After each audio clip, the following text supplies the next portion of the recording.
Assalamualaikum dan selamat sejahtera semua. Hari ini kita nak buat sikit pasal satu kes yang pernah buat kecoh satu negara, iaitu skandal pelaburan tabung haji. Kes ini bukan pasal duit semata-mata, tapi melibatkan amanah, kepercayaan orang ramai dan juga isu rasuah dalam institusi yang sepatutnya jaga dana umat Islam. Jadi format kita ni simple je. Aku akan tanya soalan kepada kawan-kawan aku tadi, dan kita bincang sama-sama apa sebenarnya berlaku, kesan dia kepada masyarakat dan negara, serta pengajaran yang boleh kita ambil. Okey, mari kita mula dengan soalan yang pertama. Baiklah, pada kes pertama kita, kenalkan Iskandar, betul? Betul? Okey, Iskandar, boleh explain sikit apa sebenarnya tabung haji ni and kenapa isu besar? Okey, tabung haji ni sebenarnya institusi pelaburan keuangan untuk orang Islam, supaya mereka dapat menyimpan duit untuk melakukan ibadah haji. Bila datang ni bulan haji lah. Okey, betul? Okay, selain itu, tabung haji ni juga melaburkan deposit yang rendah dan patuh syariah. Ini berbalik kepada soalan yang kedua tadi. Apa tadi? Soalan kedua? Why isu ni jadi isu yang sangat besar? Oh, isu ni, tabung haji ni kan untuk menyimpan duit untuk maksud saya untuk umat Islam. Okey. Melakukan ibadah kan. So bila berlakunya rasuah dalam agama ni nampak tak cantik lah. Betul. Satu lagi, orang luar yang tengok, dia mengharapkan something yang bagus daripada tabung haji ni, sebab nama dia sendiri pun menjurus kepada ibadah kan, haji. Betul. Jadi apabila dengar kepada agama ni, bila terlibat dengan rasuah yang totally hukum dia haram, jadi orang akan rasa juga tabung haji boleh jadi macam ni. So membuatkan tabung haji lepas ni kurang dipercayai. Minta maaf kerana bunyi ya. Ya, betul. Bila melibatkan bab-bab ibadah ni, orang ramai mesti amat serius, dan dia takkan terima lah kalau orang ni ada amanah tapi selalu. Betul pula. Dia jadi isu macam orang nak marah sikit. Betul? Okay. Terima kasih Iskandar. Baiklah, kepada seterusnya. Okey, kita bersama dengan kawan kita yang kedua, Putri. Okey, Putri, ramai nak tahu macam mana kes ni bermula? So kes ni dia bermula bila orang mula sedar tabung haji ni dia buat pelaburan yang sangat tak masuk akal. Contohnya pelaburan dekat hartanah dan juga syarikat yang tertentu. So sepatutnya pelaburan ni dia memberi peluang kan, betul? Tapi yang terjadi adalah sebaliknya. So orang mula siasat macam mana siapa yang luluskan dan mana pergi kerugian tu.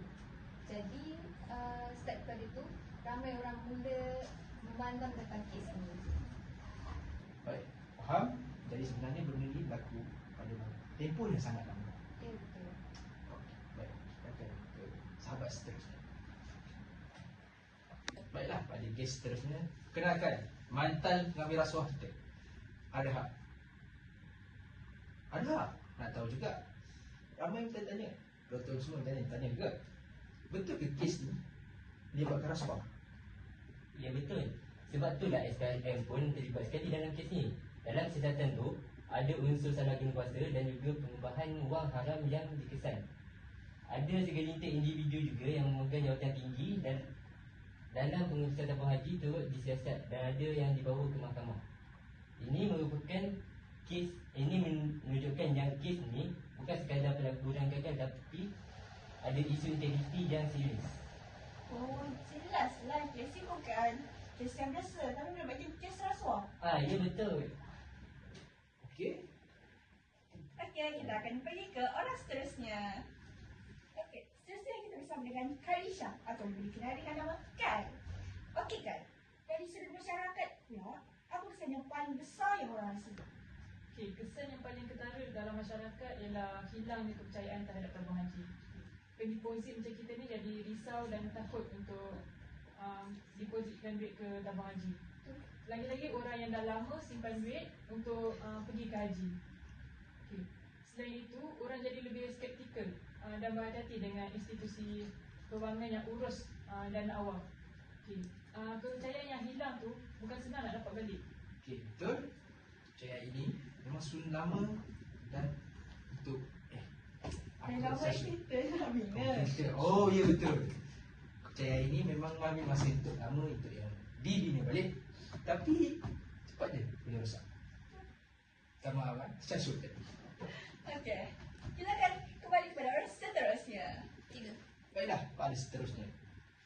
Kenalkan Akish Aisyah. Baiklah Akish. Dari minta maaf ya, dari sudut organisasi tabung haji sendiri, apa kesan yang dihadapi? Okey, dari segi organisasi, reputasi tabung haji agak terjejas teruk. Diorang terpaksa buat banyak perubahan dalaman termasuk struktur pengurusan dan juga ketatkan sistem kawalan. Semua ini dibuat untuk dapatkan balik kepercayaan masyarakat, maafkan saya. Dan kes macam ni tak berulang lagi. Proses pemulihan ni ambil masa yang lama dan tenaga yang besar. Okey, faham? Memang bukan senang nak pulihkan imej yang telah rosak. Okey, Hafiz. Nanti kita kembali dah Hafiz, kan? Kita akan pergi kepada orang yang Baiklah, seterusnya. Kenalkan Ira yang Aisyah. Baiklah, kes ini ada kesan pada ekonomi negara ke tidak? Okay, kes ni ada ke tak kesan pada ekonomi negara? Semestinya ada. Sebab keyakinan pelabur ni boleh terjejas disebabkan benda tu. So, pelabur luar dengan dalam negara dia akan lebih berhati-hati, terutamanya dalam sektor kewangan Islam lah.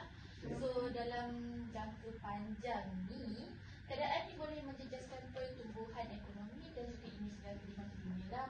So, sebab tu rasuah ini sebenarnya beri kesan yang luaslah kepada dalam sektor ekonomi. betul-betul. Rupanya kes macam ni bukan sekadar isu dalaman, tapi rupanya ada efek dekat negara sekali. Ya. Baiklah. Untuk soalan terakhir kita pada hari ini tentang kepukas ni. Apa pengajaran yang paling besar kita boleh ambil daripada kes ini? Pengajaran paling besar. Pengajaran yang paling besar ialah amanah tu sangat penting. Sangat penting Terutamanya bila urus duit orang ramai lah. Sebab duit ni kan benda penting yang untuk kita So kalau tak ada integriti, ketelusan dan juga pengawasan yang kuat lah. So cepat atau lambat kita akan terbongkar juga akhirnya. So jadi semua pihak sama ada pengurusan atau pihak berkuasa kena mainkan peranan penting untuk mencegah rasuah dan guna kuasa dengan betul. Okey, terima kasih Ira. Okey, let's start secara keseluruhannya. Kes skandal pelaburan tabung haji ni menjadi peringatan besar untuk kita supaya menjaga amanah dan cegah rasuah. Okey, terima kasih semua yang mendengar podcast ini. Terima kasih ya semua.